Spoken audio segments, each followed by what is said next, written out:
All right, well, I think we might as well go ahead and get started.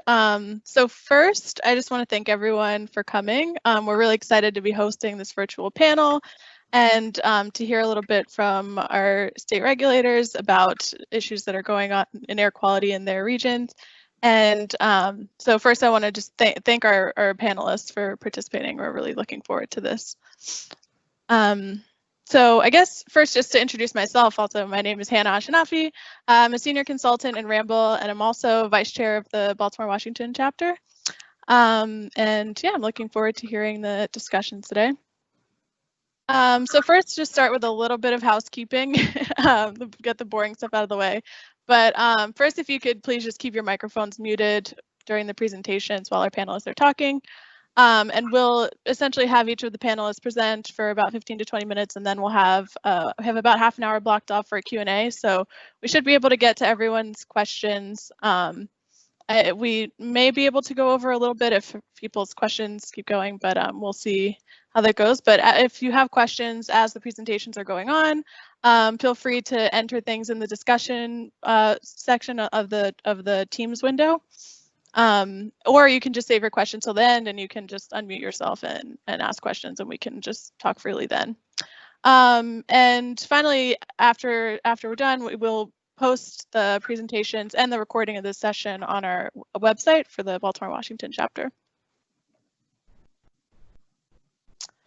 So I guess I'll just go ahead and introduce our panelists. Again, thank you for coming on. So we have 3 panelists today that are going to talk about air quality in the region. So first we have Kelly Crawford. She's Associate Director of the Air Quality Division for the DC Department of Environment and Energy. Then we have Tad Aburn. He's the Director of the Air and Radiation Administration for MDE. And then we have Tom Ballou. He is the Air Data Analysis and Planning Manager of the Air and Renewable Energy Division of the Virginia DEQ. So I guess without any further ado, Kelly, would you like to get us started? Yes, so I'm just going to share my screen here. Thanks.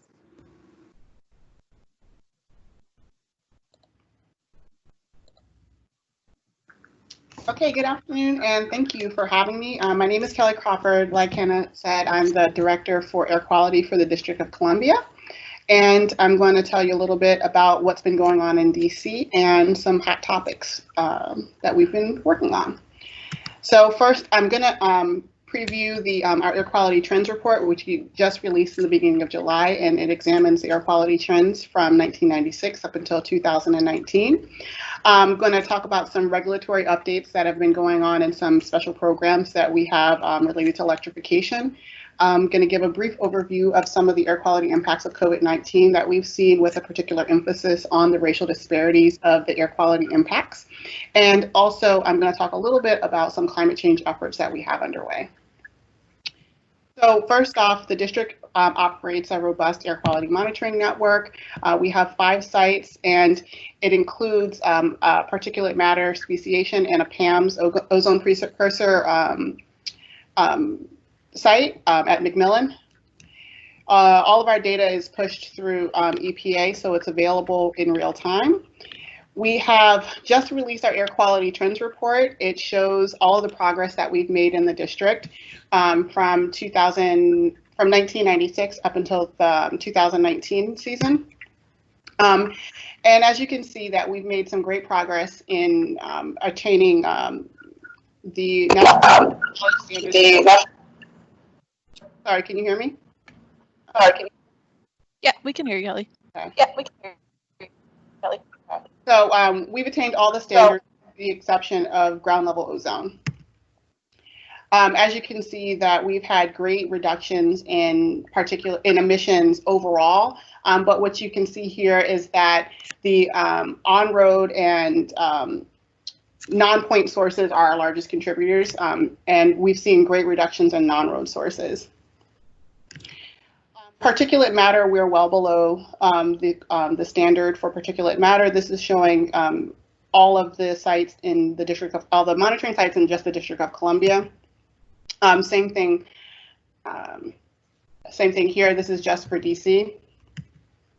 And for ozone, so this is the ozone trend for the Maryland, DC, and Virginia non-attainment area.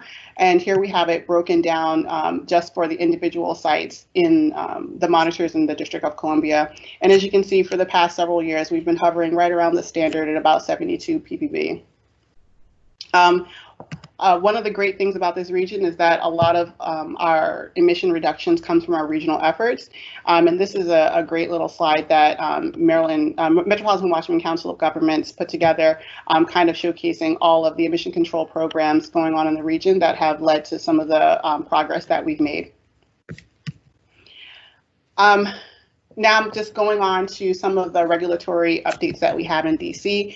On June 5th, we've made final our synthetic minor program and also updates to our Title V emissions fees. We also finalized our demand response regulation. And what's important to note about the demand response reg is that it clarifies the requirements for the engines that can be used in demand response programs, and it's intended to ensure that older, dirtier generators are not used to make up electric grid shortages, since the high energy demand days in the summer times when the grid shortages are most likely to occur, they often coincide with the highest ozone days. So we wanted to make sure that they were using the cleaner, more efficient energy generation.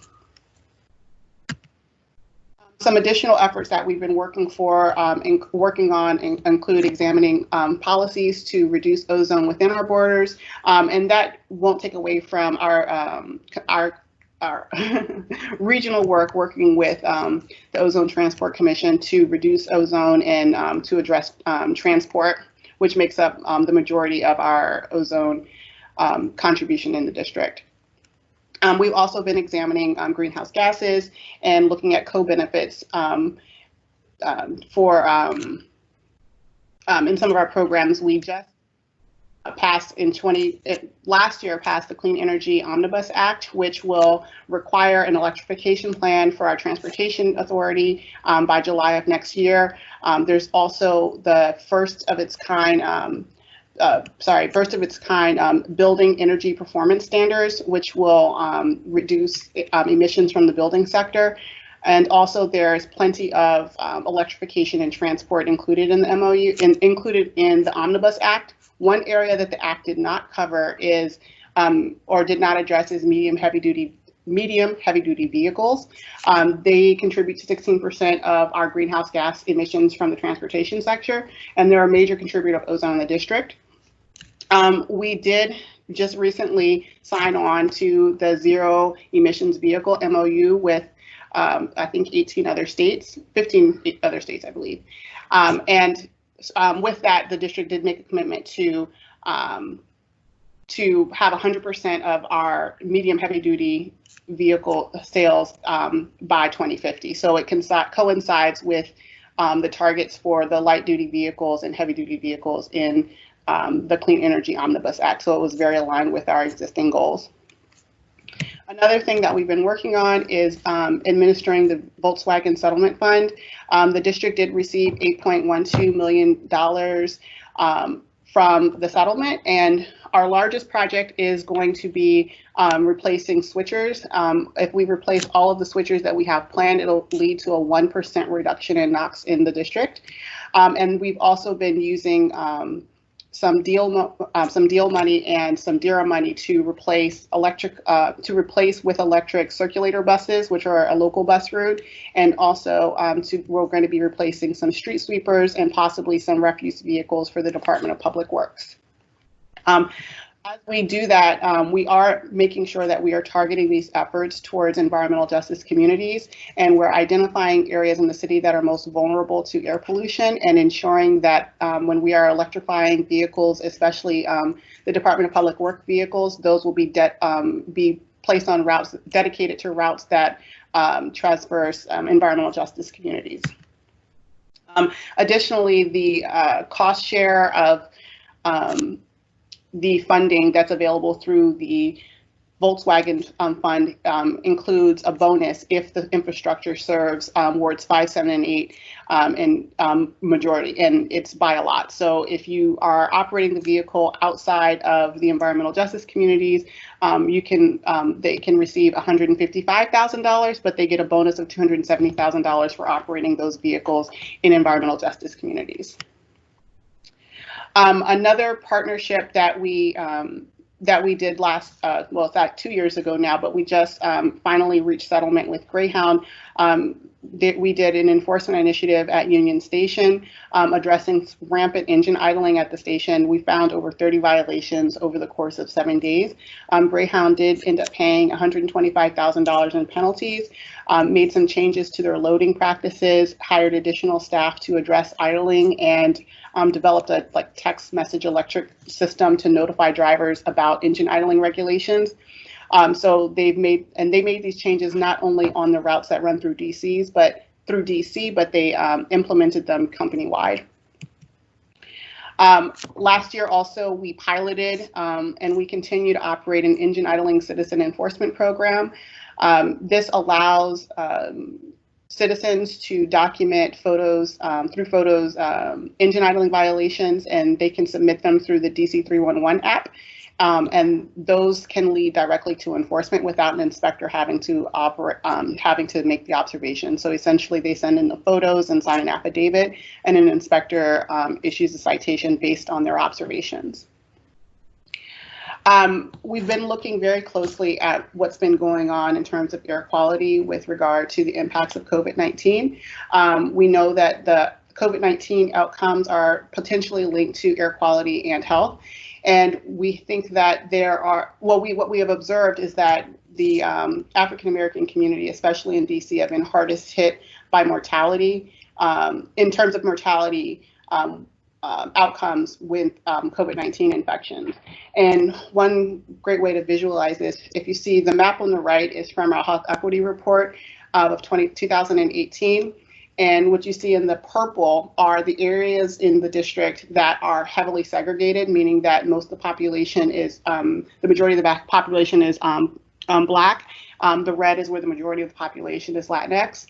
And on the right, you see the map of DC, where the darker colored red are the total number of lives lost. So as you can see that there's a higher mortality rate, and it follows the same pattern as the racial segregation of the city.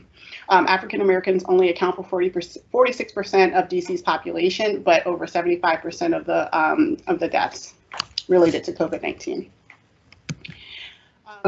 Another impact from coronavirus that we've noticed is after the shutdown, we've seen a dramatic reduction in traffic, and also the timing of when we see vehicles traveling on the road has changed a little bit. So if you look at February, prior to the shutdown, we were seeing 1.6 million trips per day originating in the district, and with most of those coming, starting in a peak a little bit in the morning, but a lot of traffic in the afternoons.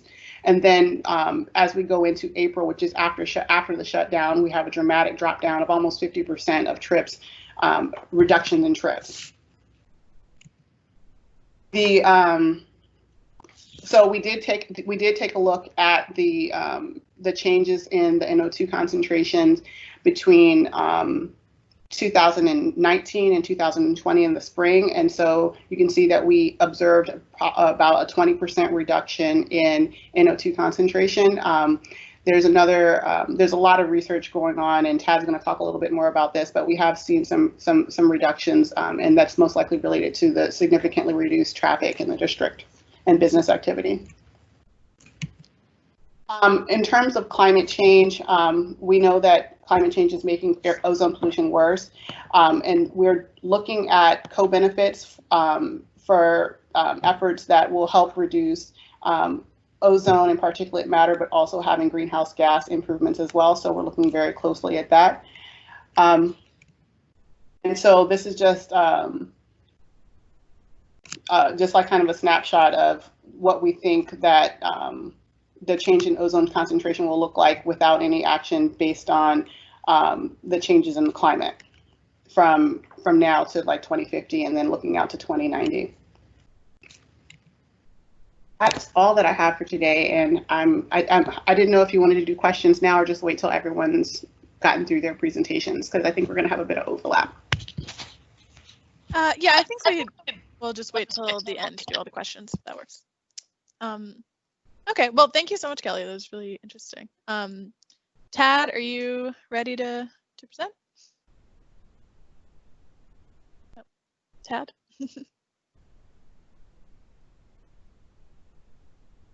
get off mute first. So are you seeing my screen?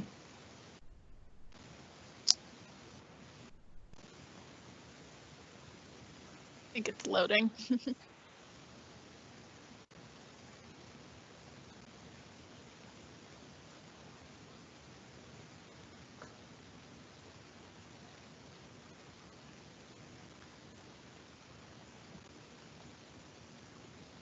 There we go. Now we can see your screen.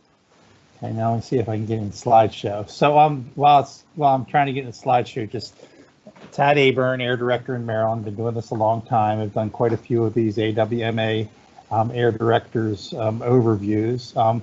I had to make a hard decision about whether to focus on a couple things or to sort of give you all the grand tour of everything going on, but with less detail. I decided on the grand tour. So I'm going to go relatively fast. I'm going to cover a lot of material. At least 3 or 4 of the topics I bring up, we have presentations already ready to go if anybody's interested in more detail on some of the stuff we're doing. But this is an overview, real fast, 20 minutes of the highest priorities going on in Maryland. So what I'm going to cover is a little bit of progress, and there's a lot of similar things in my presentation that Kelly had, so I won't spend a lot of time on those. But progress on air quality cleanup, a big focus on transportation, big focus on climate change, continued big focus on transport, and then a little bit of our work analyzing what's going on with air quality and climate change during the activities associated with the COVID-19 pandemic. Highlights.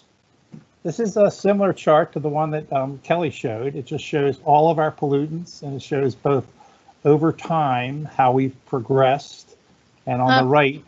Sorry, Tad. I think we're still seeing just the PowerPoint. We're not seeing the presentation view. Okay. Yeah, if you could.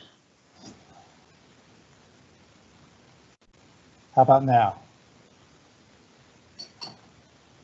You'd advance to slide 4. So. Oh, now we're there. Okay. Okay. At 4, I wasn't seeing it advance, so Okay. Maybe it was just my computer. Okay.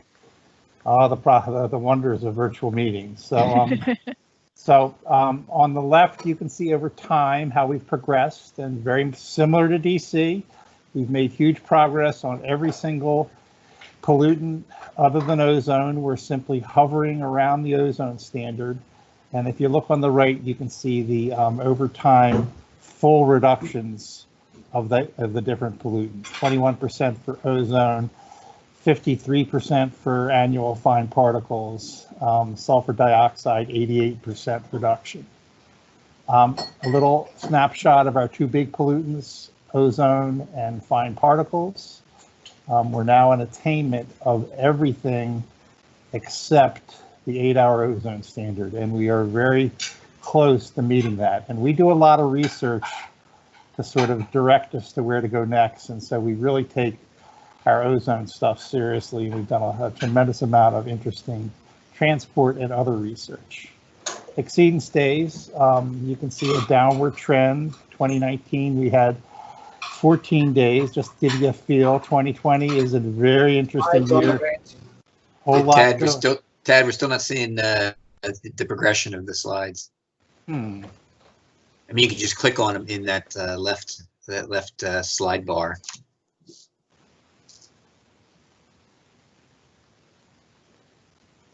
Okay, so are you seeing this view? It just changed to slide 6. Okay, so it's just not presentation view. Right. Yeah. Okay, so I'm now in presentation view. Can you see it in presentation view? No, it's not working. Do you have another monitor that it might be showing on another monitor? Is that? Or you could just go through. Or Yeah, just click through each. If you go down to the bottom, Oh, bottom there we right, go. Something just happened. or if you go down to the bottom right, there's the three little views down there, and you can click Yeah. on the one to the right of those three, and that may be the slide view. Now, just below the number 6 on your bottom bar, and you've got it By on, the scale on the left-hand side, on the right-hand side by the scale, where it says 60%. yeah, right next to the 60% number. If you click on that icon, just to the left of the 60% number. I mean, you am can just not- click through them too. So I am not seeing that. yeah, he's not seeing what we're seeing is the problem. Yeah, I'm not seeing that bar that you're seeing anymore. So, are you now on slide 6? Yeah, we're on slide Yeah. 6. Maybe Yeah, I'll. and you can just click through on the left where you Yeah, click each of maybe the I'll icons. stay out of the slideshow mode and just stick with it this way. So exceedance days, 2019 we had 14, second lowest ever we've had.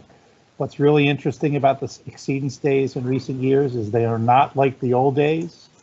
We see 1 or 2 monitors go over, not 10 or 20. I call our exceedance days random these years. They bounce all over the place from monitor to monitor. This year is an interesting year. Last year at this time we had 8 exceedance days. This year we only have 3. So there's a lot going on with COVID and some really interesting weather, but I'll talk about that in a minute. So did we go to the shrinking ozone problem Yes. slide?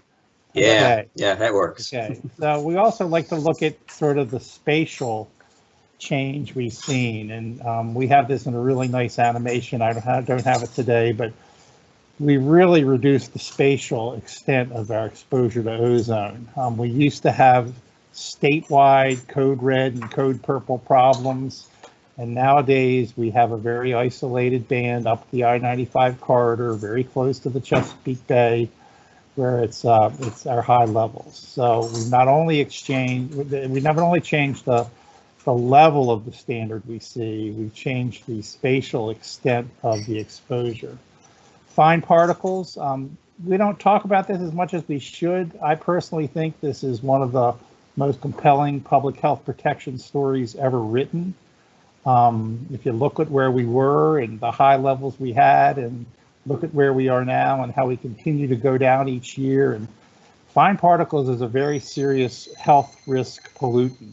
And so this effort, in my opinion, is probably the most dramatic thing we've done in the air pollution world to protect public health in my 30-year career. And it's going to keep getting better.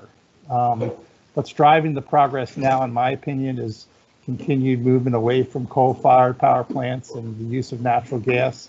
But it's a great story. And we talk about ozone a lot, but this fine particle story is a good one. SO2, a relatively new issue for us. We do have 3 non-attainment areas. All 3 of them appear to be close to being deemed attainment or never being designated non-attainment.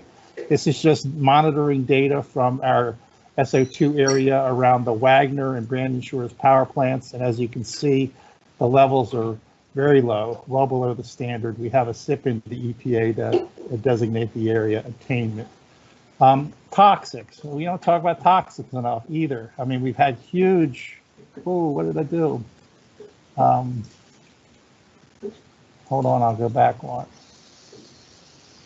Toxics, we've had huge success reducing toxics in Maryland. This is just 4 of our monitors, 4 of our pollutants. And the rule of thumb I like to use is that over the past 25 years, we've cut exposure to toxics by about half. That's reducing the risk by 50%. Another really good story. So, clean air and transportation. This is one of my laundry lists. I wish I had time to go into each one of these, but these are all extremely high priorities in Maryland. Kelly mentioned the Volkswagen mitigation plan, $76 million, some going to state equipment, some going to private sector, some going to counties, some going to environmental justice communities, some going to a vehicle electrification. 76 million, we're in the midst of getting the money out and getting the project started. A really important program, going to generate significant NOx reductions, as well as benefits for toxics, as well as climate change. A lot of activity on zero emission vehicles. We've been part of something ZEV MOU for a long time. It's a group of states working together to push for systems to electrify the light duty vehicles, setting up infrastructure. Kelly mentioned that just recently a bunch of states, 15 states in the district, signed an MOU to electrify the medium and heavy duty truck sector, pushes for full electrification by 2050. It will be a very interesting process, quite a lot of stakeholder participation. So if you're interested, talk to one of us about how to get involved. The Transportation and Climate Initiative. Think of the Transportation and Climate Initiative as RGGI for transportation. It's a cap and invest program that focuses on transportation fuels. It is very interesting. It is very hard. It is very controversial. It's also a very open process. You can go to the TCI website housed on the Georgetown Climate Center pages. So take a look, very interesting. It's cap and invest, reducing greenhouse gas emissions from the transportation sector with a focus on fuels. Just last month, Maryland had an aftermarket catalyst regulation approved by our advisory council. That's now going towards adoption in the state of Maryland. Many years ago, EPA's policy on aftermarket catalysts expired.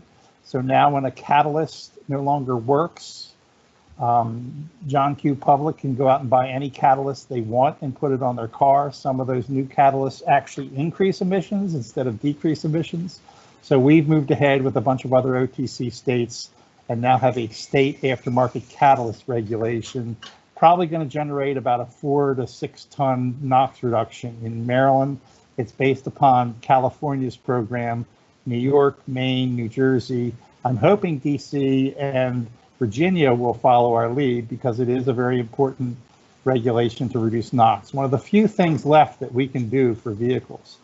Kelly mentioned anti-tampering. Yes, VW was the big anti-tampering case, but there's a lot going on in Maryland and elsewhere.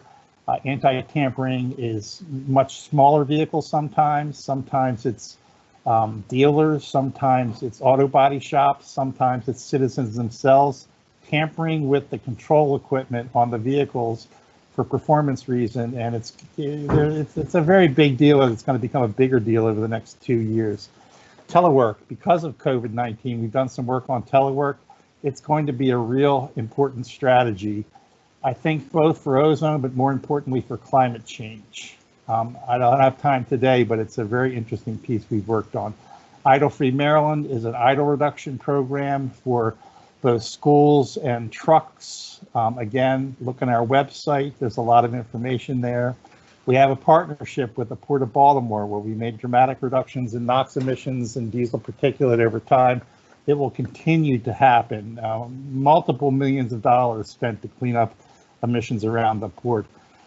And I need to mention, we are suing EPA quite a bit over mobile source related federal rollbacks, the SAFE rule, some of the work on the California CARS program, a whole series of legal initiatives in Maryland where we're joining with other states to challenge EPA rollbacks on mobile sources. Moving on, climate change. We do have a law in Maryland. It was first set up in 2009, another law in 2016.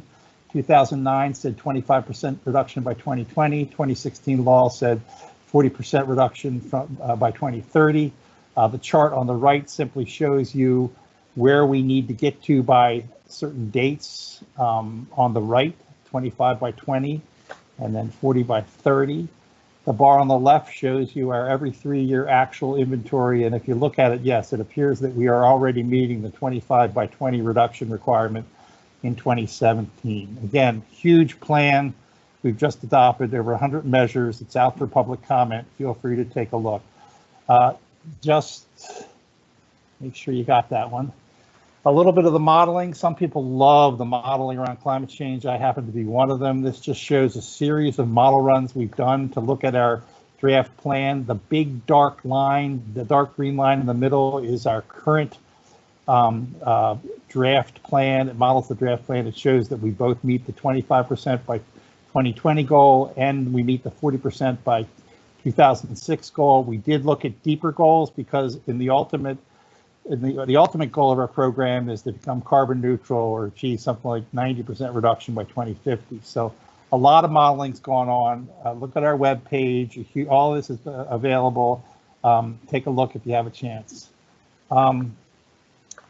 Our law also requires that we have to achieve these goals in a way that fosters economic development and creates jobs. So this is just a quick snapshot of some of our economic analysis looking at our plan. I won't go through every number in here, but through 2030, about 12,000 jobs created, GDP positive impact of 11.5 billion by 2030. Other criteria, again, it's a very important part of our law, and we're now investing a lot of money on economic analysis. So take a look if you want. It's on our website.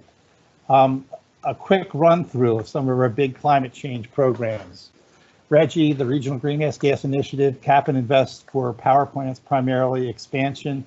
We have Virginia on the call. Congratulations to Virginia. They worked extremely hard and did an extremely good job and are now part of the RGGI team.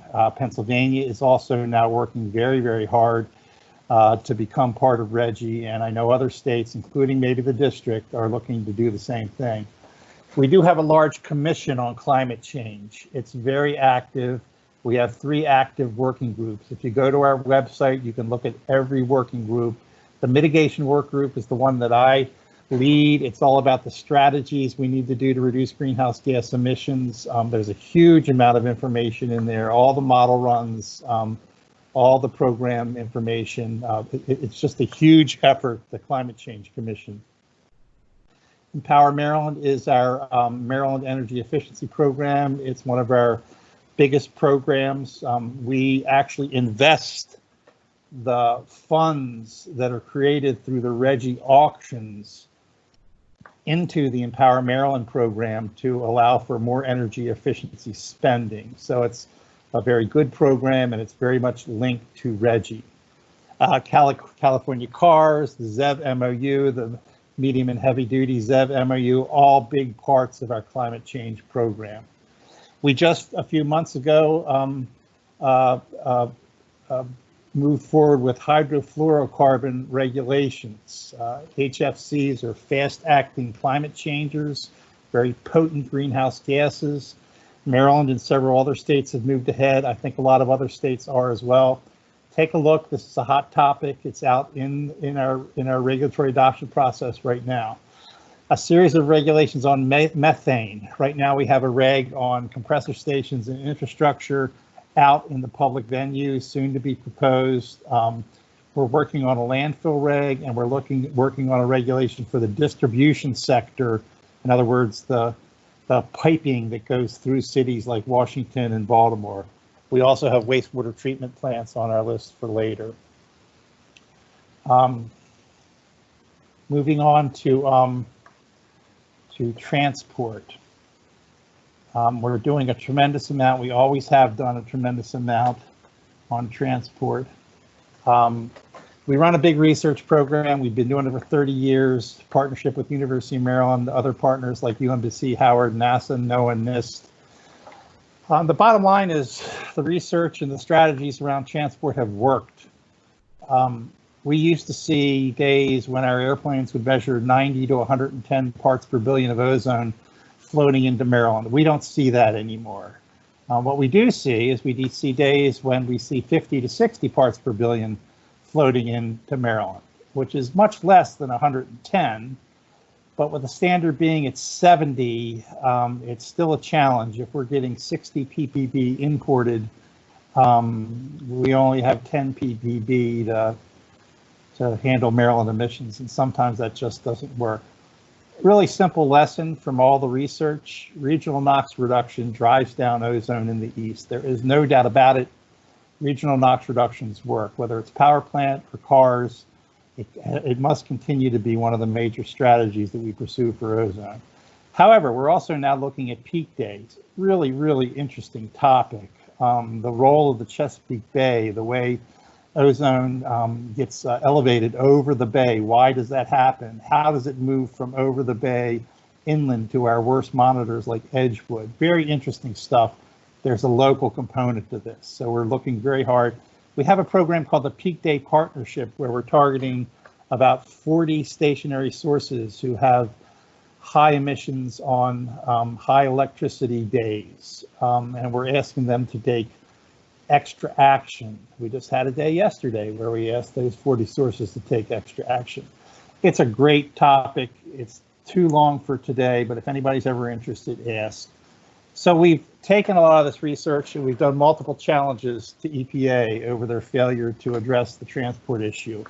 A Clean Air Act Section 126 petition in 2016, a 2020 Clean Air Act 184C petition. The 126 petition looked at 36 power plant units in 5 states. The 184C petition focuses on all coal-fired power plants in Pennsylvania. We have challenges on both CASPR and the CASPR closeout that we're involved in. We are now starting to comment on and challenge the Good Neighbor SIPs for upwind states and the EPA actions on those SIPs. We're also working with New York and New Jersey on a couple other actions that are related. So a huge amount of effort on transport. So I wanted to talk a little bit about some work we're doing around COVID-19. Again, it's a partnership with University of Maryland, NASA, NOAA, NIST, OTC states, including the District in Virginia and others. Kelly mentioned a little bit about this as well. I'm going to go through this really quick. Oh, wait a second, let me go back. No, it's coming up later. So one of the things we do is we sort of have tracked traffic. And this is a complicated looking slide, but let's make it simple. The red line is basically the trucks and what you can see, and you can see the different actions, telework, shelter in place. You can see the trucks went down, but they have now gone back up. And actually trucks are actually, this is the I-95 near road monitor between Baltimore and Washington. Trucks are actually now at a greater number than they were pre-COVID. But the blue line, which is representative of light duty vehicles, you can see that a huge drop took place as telework and shelter in place took place. And you can now see it creeping back up, but we're still significantly less in terms of total vehicle traffic than we were when we first started the pandemic. So it's very interesting. I could spend more time on this, but we just don't have time today. We've also, like Kelly mentioned, we've worked with our University of Maryland people to look at use satellites to trace column NO2. Column NO2 is simply a column snapshot of the NO2 from way up to way down, and it's a great indicator of combustion sources. If you see higher levels of NO2, you mean you have a lot more combustion-related activity. Lower levels, you have less, and so you can clearly see changes between 2019 and 2020. I have one that compares 2018, 29, and 2020. But the bottom line is we are clearly seeing less emissions from combustion sources, whether it's vehicles or power plants. It's hard to tell from this satellite data, but we've clearly seen a drop in NO2 column measurements. Now a real quick run through of everything we've seen. So if you want to read all this, it's in a piece called Update 2, Analyzing Air Quality and Climate Change Data During the COVID-19 Pandemic. What are we learning? And that's the link to it on our website. And in a real rapid run through fashion, traffic's down. Truck traffic is jumped up. It may be higher than it was. Light duty vehicle traffic is still down. We clearly see reduced NO2, column NO2 through the satellites. And again, NO2 is a great indicator for combustion. So we are clearly seeing less combustion related emissions. Levels of air pollutants like ozone and fine particle are also very low right now. Actually, they're at the lowest levels ever recorded. But what we're finding is that it's very difficult to break out the COVID-19 impact from the historical downward trends we've been seeing from regulatory programs. In other words, PM and ozone have both been on a downward trend for the last 10 years. And it's still within that range of what you might see from the historical regulatory trend, even though it started to become much clearer that the decreased traffic is having a clear impact. And the weather was also a strange thing for ozone in the early parts of the pandemic. It just was strange spring weather, so it made it very, very hard to draw conclusions about ozone and COVID-19. Bottom line, though, is we're at record low levels in terms of the ozone and fine particles we've seen. That's the good news. Still a lot more research going on as to exactly why that's taking place. More conclusions. Carbon monoxide levels are down by about 25% above and beyond existing trends. And again, that's not unusual. CO is an air pollutant directly linked to mobile source emissions, and especially cars and light duty trucks. NOx concentrations in the urban areas are down by about 50% above and beyond existing trends. NOI, which is often used as an indicator of transport, down by about 9%. And this is out at our mountaintop monitor in Western Maryland. Interestingly, CO2 in the air using aircraft and tall towers is clearly down. The big impact of reduced traffic may be CO2. We're still doing the work, but there's a lot more to be learned.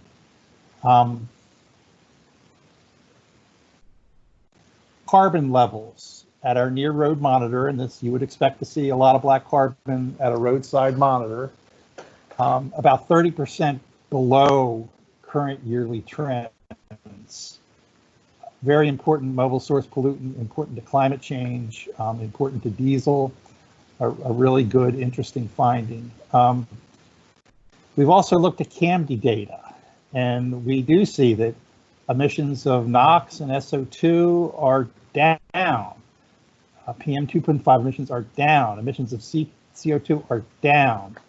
Again, it's difficult to pull out how much of that downward trend is driven by COVID-19 related activities and how much of that downward trend is driven by the historical downward trend. We've seen downward trends in PM 2.5, NOx, and SO2 emissions in the CAMD data for many years now. So clearly something going on, but it's very difficult to be specific about how much was driven by the COVID-19 related activities. We've also done work on vehicle miles traveled, way down in the early phases, not down as much now. And we've also done some preliminary work looking at telework. And it appears that a common sense telework policy based upon the experiences during the COVID-19 pandemic may be a very, very important strategy, at least between now and the world where we have all electric vehicles or all zero emission vehicles. There seems to be a lot of potential benefit from telework. And Hannah, that's all I have. I know we're going to put questions off until the end. I hope I didn't go too long. Nope, that was great. Thank you, Tad. All right, so I've got Tom's presentation up here, so I'll be sharing my screen. But Tom, are you ready to present? I'm ready, and as you can tell, I'm freely admitting my challenge, my technology challenge, and Hannah do the work for me. And I know you've already been somewhat bombarded by a lot of data, but I'm also kind of a half glass, half full guy, so I want to go through some of the progress and success we've had in Virginia in terms of air quality and emission reductions up front as well. So I'll let Hannah catch up with me. All right, can everyone see my screen? Looks good. All right. I can, and if you just go ahead and go to slide 3.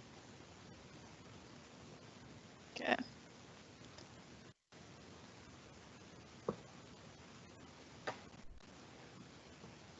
All right, are we there? Is this the slide, Tom? Yep, that's good. Okay, great. Okay, and you've already heard this from both, from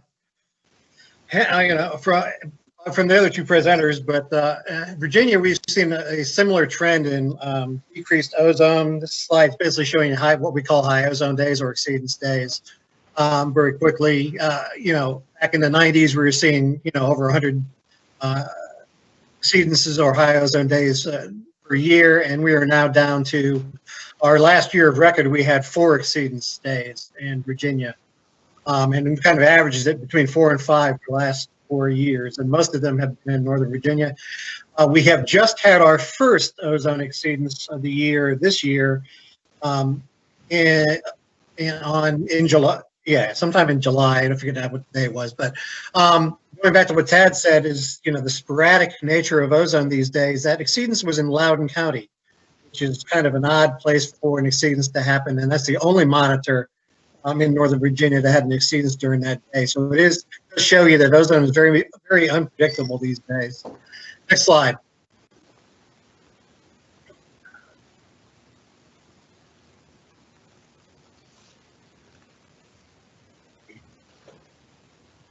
Oops, I think you skipped one, Hannah. Oh, oops. There we go. Sorry. Just looking at the different way of looking at the ozone values. This is the design values, which you're probably familiar with. And again, it shows both ozone standards, the previous ozone standard, current ozone standard, 70 parts per billion. And the thing I like to point out here is that actually all of the monitors in Virginia are actually in compliance with the 2015 ozone standard. I always like to stick that with that little known fact. Even though we are, of course, tied to the rest of the DC area in terms of attainment and bringing the area into attainment, but we take a little sense of pride in that slide. Next slide.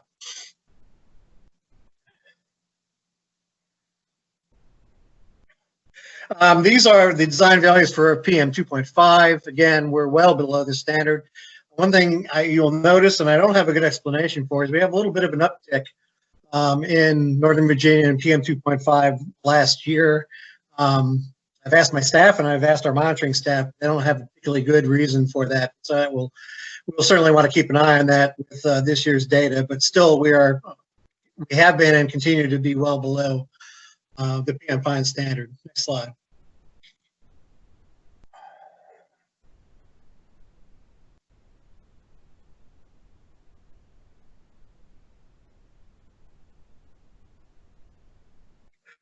And this is just looking, actually, the last slide was the annual PM 2.5 data. This is the daily PM 2.5 data. And again, it shows the same downward trend. So you can go next.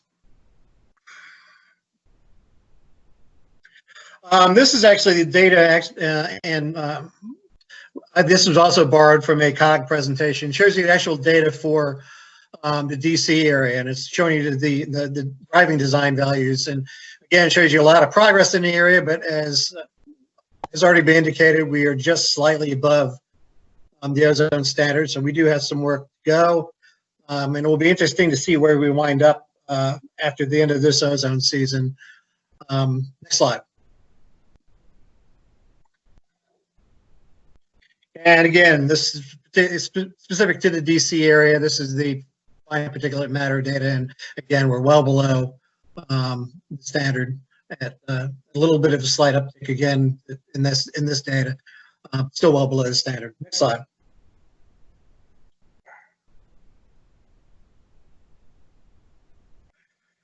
Okay, this slide basically is showing the air emissions data for Virginia going all the way back to 2000 actually, for the main criteria pollutants, if you will, PM 2.5, SO2, NOx, and VOC.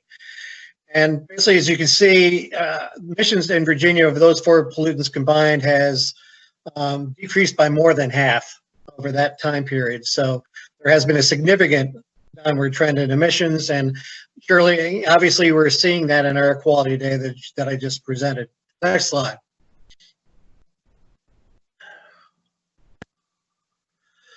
And the good news is this slide is basically showing you another snapshot of years going from 2008. But the year circled there is a projection year out to 2028. And the good news is that we predict the emissions in Virginia will continue to decrease into the future and help us continue to maintain and improve our air quality. Next slide.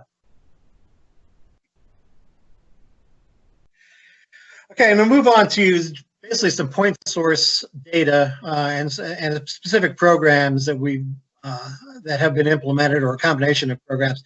This slide is basically showing the Virginia power sector, and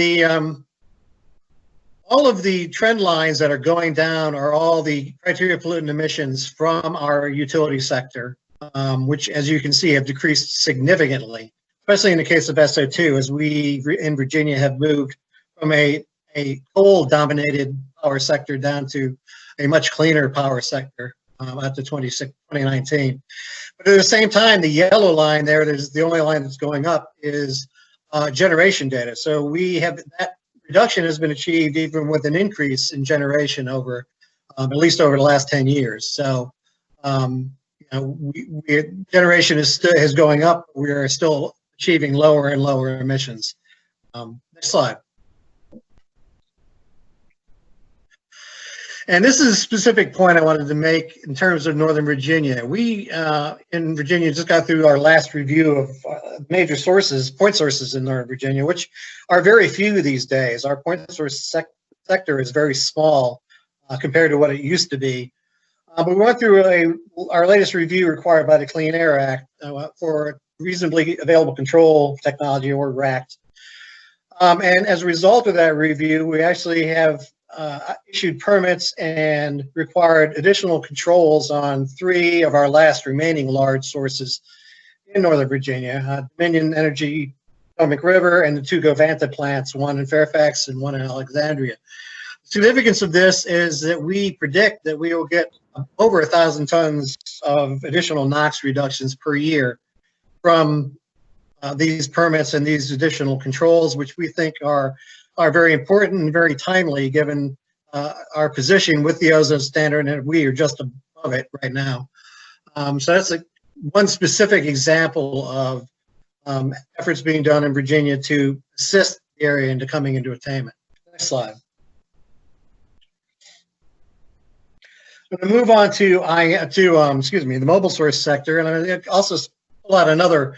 Oh, I did want to. I just missed it. I want to do some kudos to my staff. As far as the RAC permits, Doris McLeod on my staff, who many of you I think know, was instrumental in getting those permits out and done, and to get the reductions we're getting there. So kudos to her. Moving on to mobile sources, I'm going to talk about our IM program, which a lot of people don't talk about vehicle inspections program anymore. But it has been a stalwart of DC control strategies for a long time, DC area control strategies for a long time. Our program is a decentralized program, which is, I think, unique to the DC area in that we use both inspection stations and we also use on-road testing using remote sensing, which was a component we added back in the early 2000s, I believe. That ORE program serves 2 purposes. It provides a clean screen, or what we call rapid pass, so your car can be evaluated or screened online or on road, excuse me. And if it's deemed clean enough, you'd be sent a notice basically saying that your vehicle has passed inspection, and you can redeem that clean screen without having to go to an inspection station. The second purpose it serves is to identify high emitters, which are continuing to be a larger and larger problem and component of the mobile source inventory. The larger percentages of total emissions are coming from a smaller percentage of poorly performing or high emitting vehicles. So that is also a program we just implemented, and are have high hopes that it's going to help us reduce emissions even further from mobile sources. Just a little statistics, we've been running about over 800,000 total inspections over the last couple of years, and we've had about 19,000 failures. I figured out what the rate is there, but more importantly, Rapid Pass is gearing up. We've almost 150,000 clean screen notices. We're getting about 50% redemption. That's about 10% of the total fleet that needs to be evaluated. And high emitter, we've issued over 1,000 NOVs last year, and that equates to about 100 tons of reductions of VOC and NOx. Next slide. One other, and the kudos of that program goes to Karen Collins, who is my central office coordinator of the IM program and works with our mobile sources group up in DC that runs the operations side. Our other mobile source success program is the VW program, which you've already heard a lot about. We in Virginia got a large amount of funds from this, $93 million worth of trust funds. And this kind of just gives you a very brief breakdown of where that money is going. We're investing in EV charging network, a statewide EV charging network, electric transit buses, electric school buses, and our latest award basically has gone to our Port of Virginia for electrifying some of the equipment in their various ports within the Commonwealth. We have one other program that's out there, which is the Clean Air Communities program, which is going to support government electrification of fleets in their jurisdictions, and there is a environmental justice component to that grant award program. So that's our last really large slice of VW money that will be going out the door. Next slide.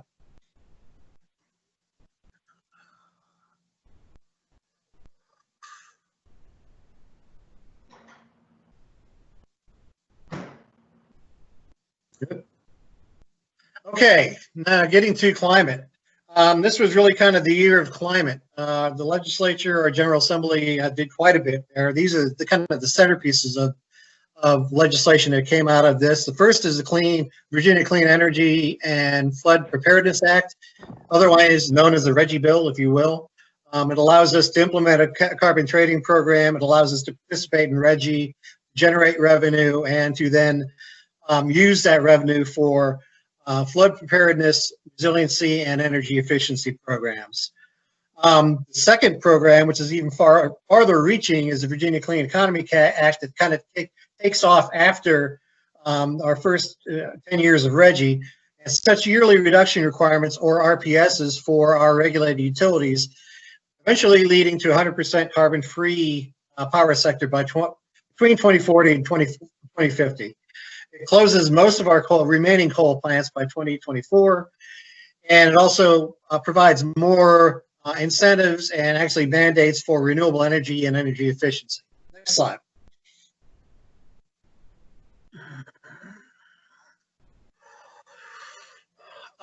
Moving to some other initiatives in the climate. Tad has already mentioned TCI, Transportation and Climate Initiative. Virginia is a participant in that effort.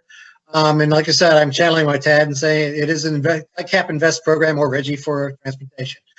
We will see where that goes. We are also working to develop methane standards for natural gas infrastructure, similar to what Maryland is doing, and we'll be moving on to landfills in the near future. Next slide. All right, looking forward. Certainly, first and foremost, we will see more on the climate front. There's clearly an appetite in the General Assembly for that type of legislation. And I think in future sessions, we'll probably see more focus on transportation because it is both important for climate and for criteria pollutant planning.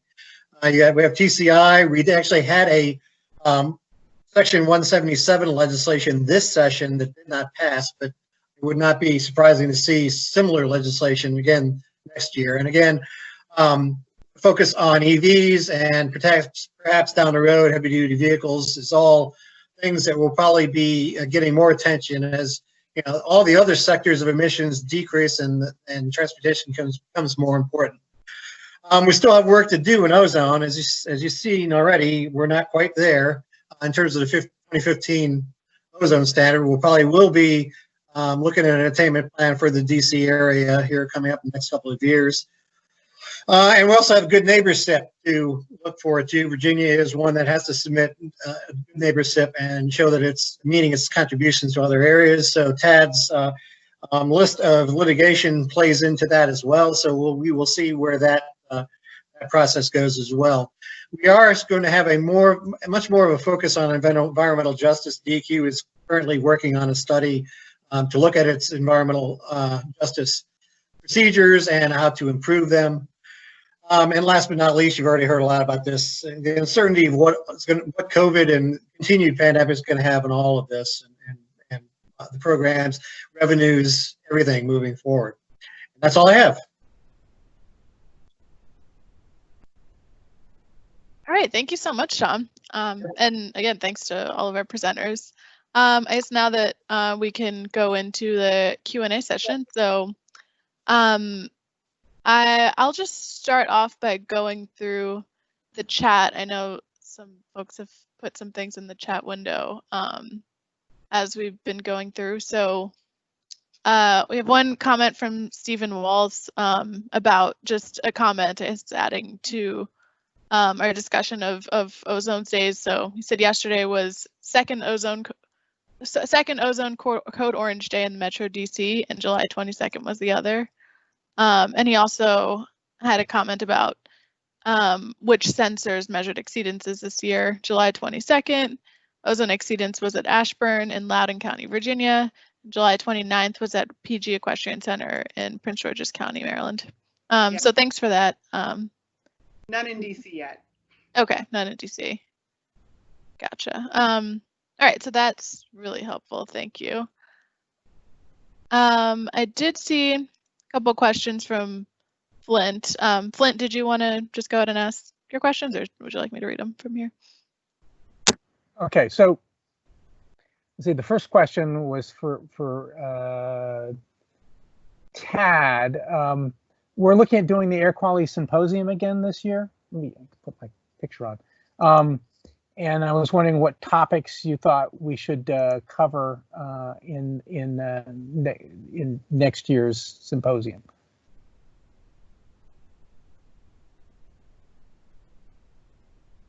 You still there, Ted? I think he's on mute.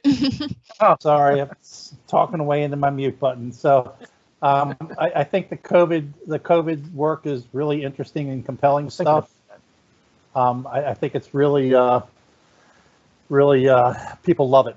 Even policy people love it, and so it's been very, very good. And I know that Kelly has some work going on. We have a very comprehensive piece of work going on. We're actually in the midst of writing a paper for AGU, so it's very interesting. The other piece that I personally find really, Tom mentioned it, I mentioned it, Kelly sort of mentioned it, is that what has happened to our ozone problem.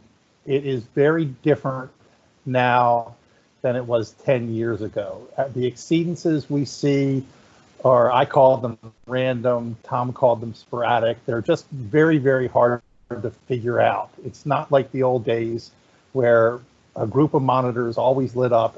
We've had three exceedances, three exceedance days in Maryland. The first one, there was just one monitor barely above the standard. The second was another one monitor barely above the standard. Yesterday was more traditional. It was three standards, sort of high ozone over the bay, washing into our monitors right along that whole issue of what's happened. Why are we seeing ozone? What's the solution to the ozone problem post 2012? To me, is a really, really interesting issue. And then Tom mentioned the other the hottest topic is climate. There's so much going on. I think all three of us talked about it. All three of us barely touched upon what we're doing, but there's just so much interesting stuff going on. I could spend a full day having my folks go through our modeling. I find it just extremely interesting and informative. So those would be the three that I would maybe focus on. Okay, and that kind of your comment about COVID-19 leads into my other question, and I'm wondering if any of you guys have done any modeling of the emissions to validate the ozone models, the dispersion models and so forth, because I've the mix is sort of non-traditional. We have I'm wondering if we could use this opportunity as a way to calibrate the chemistry and the modeling and so forth. Any thoughts on that? Well, I'll start. I know Tom has some of the smartest modelers around. but yes, we are looking at that, and clearly the COVID situation is going to give us a really good real world test. But you got to remember, one of the problems with the ozone models is that you're sort of trying to model the way the world looked in a past year. Up until recently, we were focused on 2011. Now we're very focused on 2016. And personally, I'm having a real problem using those older years with that specific meteorology to try to capture what really happened in 2019 or 2020. We are investing in trying to use the NOAA forecast model to do post-mortem modeling. In other words, modeling right after an event happens to see what happened and what if we were to have reduced emissions from peaking units on that day. So that work is going on, but I think Tom mentioned it, Kelly mentioned it, this randomness of the ozone problem makes it really hard to say that trying to pretend that modeling meteorology for 2016 is going to tell you what your answer is to the problem you're seeing in 2020 or 2021. So it's a great question. It is going on, but there are bigger issues with modeling it, from my opinion. And Tom has a modeler that does amazing work, so I know he's looking at that too. Yeah, I would just kind of add to that, you know, that is a good idea. The problem is that, you know, emissions, unfortunately, except in some rare circumstances, are not real time. And a lot of our processes are working in a way that we don't have emissions. We won't have emissions for 2020 until 2021 or some future year. Yeah. So it's, you know, Tad's idea of using the NOAA model, I think, is a good one, because that's as close to real time as you can get. Again, it has some shortcomings as well. So it's a good, I think there will be some opportunities for model validation in the future, but unfortunately it will lag for a while past 2020 and hopefully past the pandemic. That's just the way, you know, the air quality process goes. Yeah, Flynn, Andy, Tom mentioned that one of the questions that the models don't answer well is if you're trying to model a real world episode, the emissions are generally assumptions. What we've been doing since 2017 is we've been collecting real world emissions data, again, post-mortem, after the fact, from high electricity demand day units, shipping, and several other sectors to try to plug into a real test using the NOAA model of what actually happened during this episode in 2020. I look forward to seeing that during the symposium. Andy DuPont mentions about, have you looked at nearby sources for those sporadic exceedance, ozone exceedances? Have you looked at seeing if they're out of compliance, perhaps? We have, and again, it's not because they're out of compliance, but it's just that even when they're in compliance, they are relatively large NOx sources that happen to have meteorology affect them in a way that, I mean, we again, this is a whole different day's presentation, but we have this theory that ozone accumulates over the bay. We put a monitor now out in the bay, and yes, we see our highest ozone in Maryland. Always, it's over the bay, and so you see the regional transport. So every day you get about 50 ppb coming from regional sources, and then on top of that, you add our local sources, which, if the wind's just right, it pushes those local NOx sources out over the bay. And chemistry happens, and then the bay breezes actually push that high ozone over the bay in the exact opposite direction that they came in with through bay breezes. And depending on the way the bay breeze works, if the bay breeze is out of the, let's say the southeast our Edgewood monitor lights up. If it's more out of the south directly, our Fair Hill monitor lights up. If it's more out of the west directly, then it's going to be our Essex monitor. We really have, like I said, this is a really interesting piece of our research. We did a project in 2017 and 18 called ALICE. It was all about the land-water interface. Why are all the high ozone monitors left in the United States often linked to a water body? So it's really interesting work. And yes, we do think that local NOx sources have a role, but generally they're in compliance. Our peak day partnership, what we're doing is we're tracking emissions and asking for extra effort. And it's working relatively well. But one of the things that is still happening, Tom mentioned this, our energy sector is in transition. So some of our high emitting NOx sources, we've had 6 units retire over the past 2 years. So many of our highest local NOx emitting sources are on their way out. Not all of them, but many of them. So it's very interesting. And again, we have looked at that, and it is a part. You also see a linkage to marine engines and small boats, which is really something we're looking at as well. You see a mobile source linkage, and believe it or not, there are some days where our research is telling us that even though we've discounted VOCs for years, there are days when VOC seems to really matter. So again, it's a whole different research project, whole different presentation, but it would be great for a future session.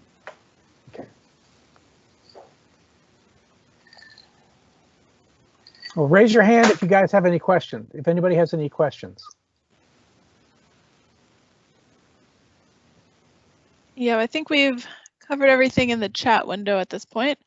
I did have a question just for all of the panelists.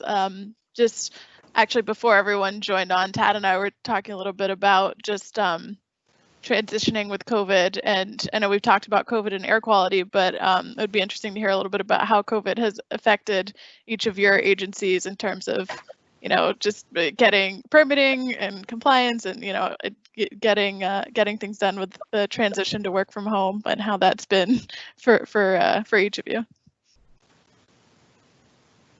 I can go first on this one. Ours is a great story. I actually serve on our agency's emergency response team. So I've been pulling double duty. I'm actually, I haven't been at the agency physically since March 16th. I've been working out of DC Health on the emergency response team. And I've been on the team that built and is managing the district's alternative care site at the convention center. So I have 2 jobs now. But our staff is mostly working from home with the exception of our monitoring team, which they rotate in teams of 2, and they've been keeping the monitoring stuff going. When the district entered into phase 2 a couple of weeks ago, we did resume our vehicle emissions inspections. So the IM team is out in the field, but they're coming in from home to do their inspections. And then our inspection team, they had continued to do their inspections. We didn't have scheduled inspections in the month of April. And so when our FCE schedule picked up again, they've been able to conduct most of their inspections with social distancing. So we haven't been impacted there greatly. We just, we assigned the inspectors their own cars, and they do their inspections independently. So that's been going pretty well. And it's just been really busy.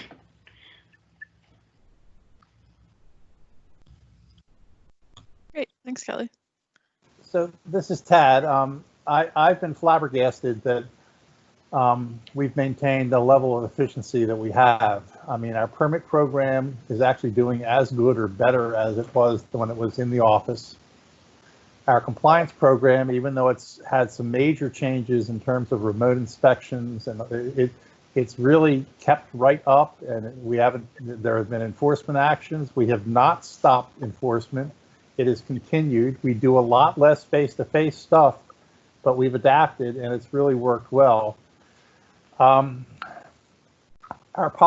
policy stuff has not missed a beat. I mean, we had some big challenges at the beginning, like virtual commission meetings and virtual public hearings, and we figured it all out, and now we are on a record pace to move SIPs through our process and to get them to EPA. We've had about 12 of them processed within the last month, and so it's really worked quite well. I think our biggest change in Maryland has been with our inspection and maintenance program, where we basically moved it much more to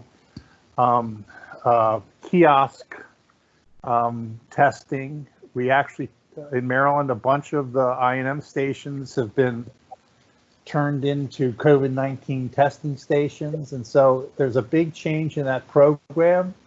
But from what we're seeing, it continues to be as effective as it always has been. And that would be an interesting topic. I think in Maryland we're moving to something called Veep Reinvention, mostly because it used to be the huge program that gave us lots of reductions. It's just not as important as it used to be. And from a customer service perspective, we see a lot of ways to make the A&WMA program much more user-friendly. So all in all, I think that, we were at like a 95+% telework rate at one point. We're still probably at 80%. And we think it's working really well. There are lots of challenges to expand to telework, but we do see a big air quality policy over the next couple years that's going to be investigated, being enhanced telework. So anyway, it's been a good experience in terms of testing a system of remote work, and it's worked really well from my perspective. And this is Tom. I'll just say really quickly, that's reiterating, ditto on this end. We did have some stoppages and work, things not done for the first month or so, but we are mainly, I think, mainly teleworking. But DEQ, as in general, I don't think has missed a beat. The one thing I would mention is that our A&WMA program has continued business as usual and really is not, again, hasn't missed a beat. And so that program has been fully operational and continues, and we haven't seen any real drops or issues in people having to participate in that program. So it's, it is challenging, it is new, it's different. The one other thing we have somewhat lingering is our way of doing virtual public hearings is somewhat challenging to us due to the way our Attorney General interprets our requirements for those sorts of things. So we have to jump through a lot of hoops to be able to do virtual public hearings. But that we have done some when they met the bar, if you will, for holding one of those virtual public hearings. Great. So we have one comment came in from Andy DuPont, also just tying back to our earlier discussion. He said lots of boating and small craft do explain ozone on very hot days. So yeah, thank you for the comment, Andy. We have a couple of questions from Janine Wicken. Janine, are you on mute? Do you want to read them, or would you like me to? You can take care of it, and actually Kelly addressed my question, but I would love to hear a synopsis, especially given her slide and the correlation of air quality and COVID and our African American community. I guess I wondered if it was air pollution as like an underlying condition, essentially, an underlying health condition.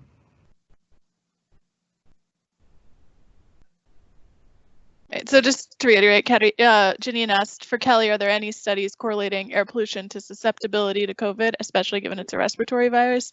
And Kelly said she recently moderated a panel for the American Lung Association on this and posted a link, which is in the chat if anyone wants to check that out. But Kelly, did you have anything you wanted to add to that? Or? Oh, yes. So the panel looked at three research papers. One was looking at correlation between morbidity associated with COVID-19 and proximity to TRI sites. And the other was just looking at COVID morbidity and infection rates in relation to long-standing particulate matter exposures. So I just invite you to take a look at that presentation. They recorded it, so it's available online, and I put the link there. But You know, the answer is absolutely.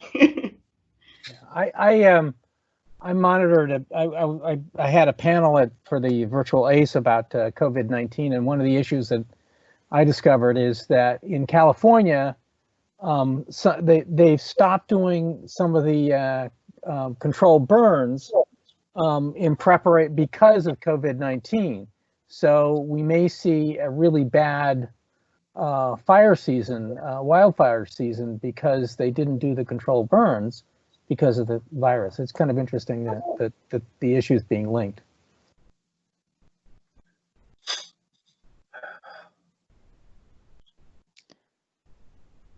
And Janine also had another question for Tad about the slide on GGRA and economics. Was a cost of carbon built into that analysis?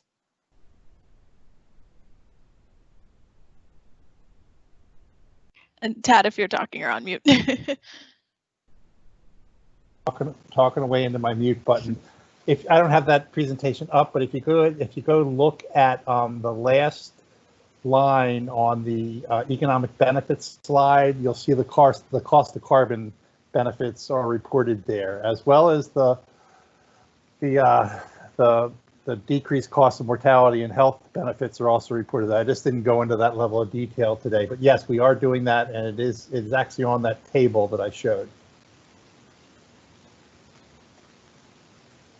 Yeah, I was trying to pull it up, but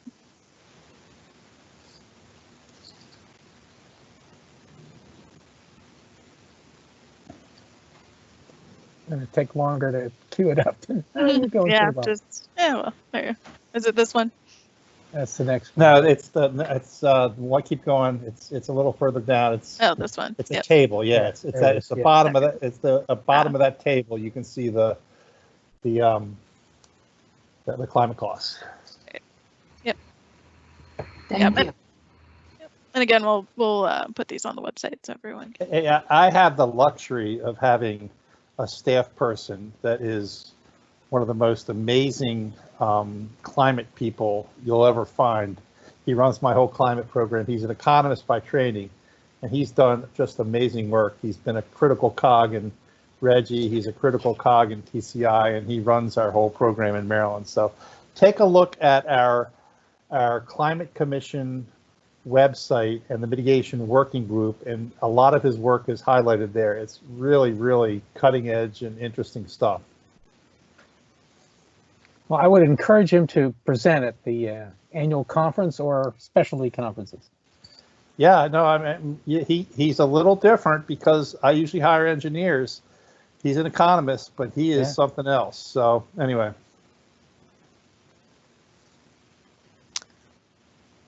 Let's see. All right. Oh, and we have a comment from Tad in the chat window. Tad, did you want to go into that, or do you want me to read it?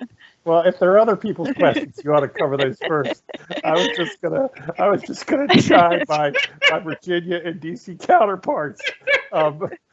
We did just move forward with an aftermarket catalyst reg. It is really almost too stupid to ignore. The catalysts no longer work, so we have the country's cleanest fleet of vehicles, but we're now replacing catalysts that in some cases can increase the emissions from the vehicle. The manufacturers will come to all of your meetings and support your reg. We had no opposition to the reg, and it gets the region maybe 4 or 5 or 6 tons of NOx reduction. So I won't pester you guys, but not right now. I will pester you later. So anyway, we'd love to see that be a regional regulatory program in the DC area. Tom, there are a few cars still left in Northern Virginia, right? I mean, even though the Southwest winds, even though we can't change the Southwest winds, there are some cars in Northern Virginia, right? Well, this is Tom, and I do have a rebuttal for you, Ted. Yeah, again, Maryland does have they have done a lot of things in mobile services, and they're all good things. But we in Virginia are uniquely challenged in the fact that we are statutorily restricted from doing a lot of things mobile. And so our statutory authority basically limits us to our IM program. And for us to do anything else, and pretty much anything else mobile related, we would have to go get legislative authority for that. In your world, Tom, that might not be a big push these days. Well, things are changing, but Yeah. Got it. I think one of the things is that, so DC does not, we don't have a really well-developed mobile sources program. That's something that I'm focused on. I actually, part of why I accepted the chair of the Mobile Sources Committee, because we're going to start digging deeper into mobile sources. So I'm looking forward to that.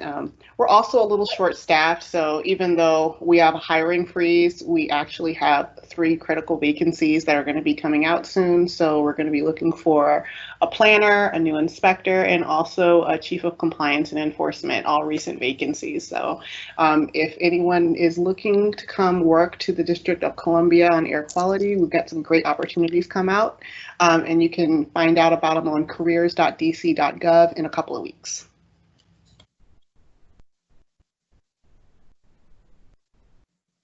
Great. Thanks, Kelly. I guess I'd open up the floor if anyone has any other questions. We're coming up just at about 6:30, so if there are any questions, get them in now.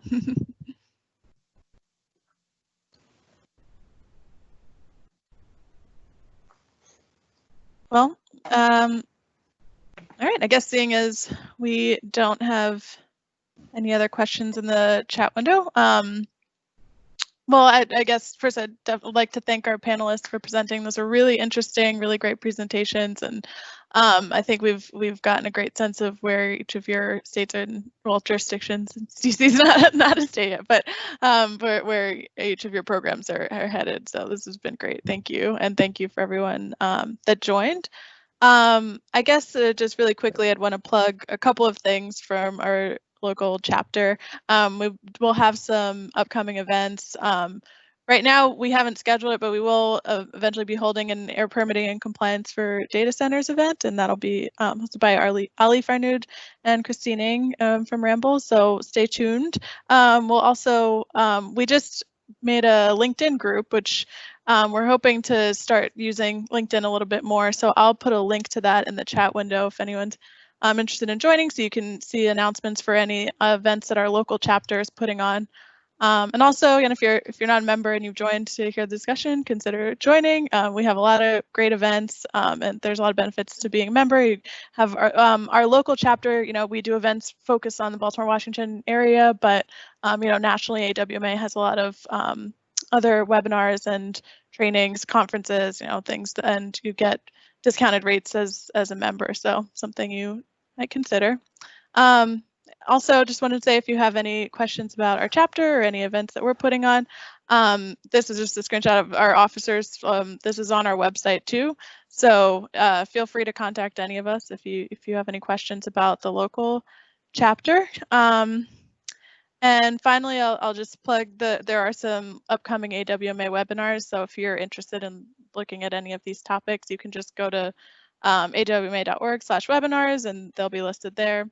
So we have some on STEM applications, air pollution control, and the 5-part series on NSR workshop. So those are all coming up in August and September to keep on your radar if you're interested. So yeah, thank you everyone for joining.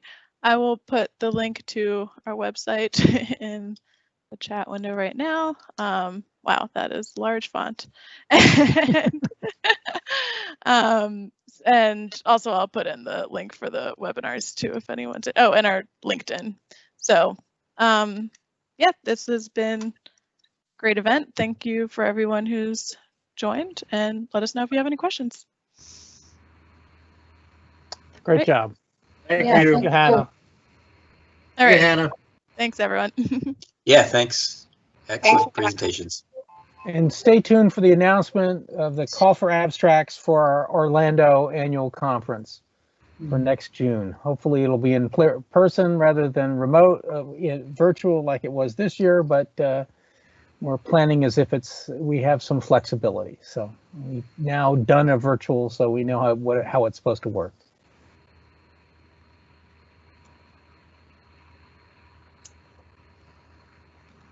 All right, great. Thanks, everyone. Thank you, Hannah. Yeah. Bye. Bye.